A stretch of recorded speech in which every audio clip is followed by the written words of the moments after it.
Des tentes de réfugiés à perte de vue. Nous sommes dans les plaines arides du nord-est du Ghana. Ici, près de la ville de Zébila, un camp de réfugiés accueille depuis le milieu de l'année 2023 un peu plus de 1000 Burkinabés. Ces déplacés ont tous traversé la frontière depuis 2022 pour fuir les attaques dans leur pays, en proie aux violences djihadistes depuis plusieurs années.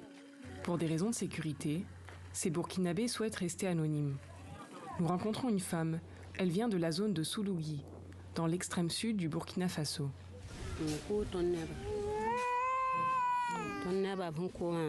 Des attaquants ont tué une vingtaine de personnes, des membres de ma famille et mes voisins, qui étaient comme ma famille. Quand je pense à ce qui m'est arrivé, je suis vraiment triste. C'est une désolation. Et vous me voyez comme ça maintenant. Sinon, avant, je n'étais pas comme ça. Dans ce camp, beaucoup de femmes, d'enfants ou de vieillards. Les hommes ont parfois été tués lors des attaques. D'autres sont restés travailler ailleurs.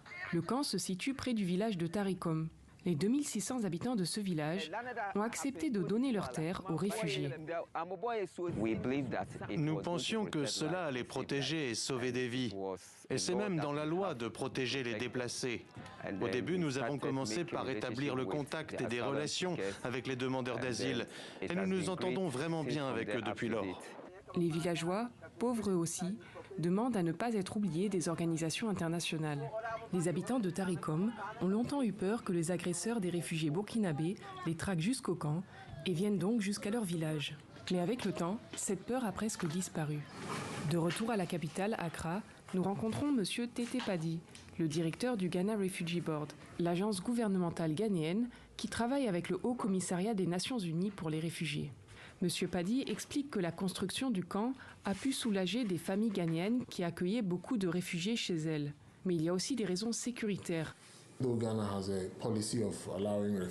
Même si le Ghana permet aux réfugiés et aux demandeurs d'asile de vivre au sein des communautés ou familles d'accueil, dans ce cas particulier, il était important que nous fassions un camp, à cause du type de problèmes qui les ont forcés à fuir, et parce que tout cela se passe ici, si proche de nos frontières. Le Ghana Refugee Board estime qu'entre 12 000 et 16 000 personnes seraient arrivées dans le nord du Ghana depuis 2022. La plupart de ces déplacés vivent donc seuls ou dans des familles d'accueil. Un autre camp vient aussi d'être construit dans le nord-ouest du pays, à Zini. Mais malgré cet effort d'accueil des réfugiés au Ghana, il reste une ombre au tableau.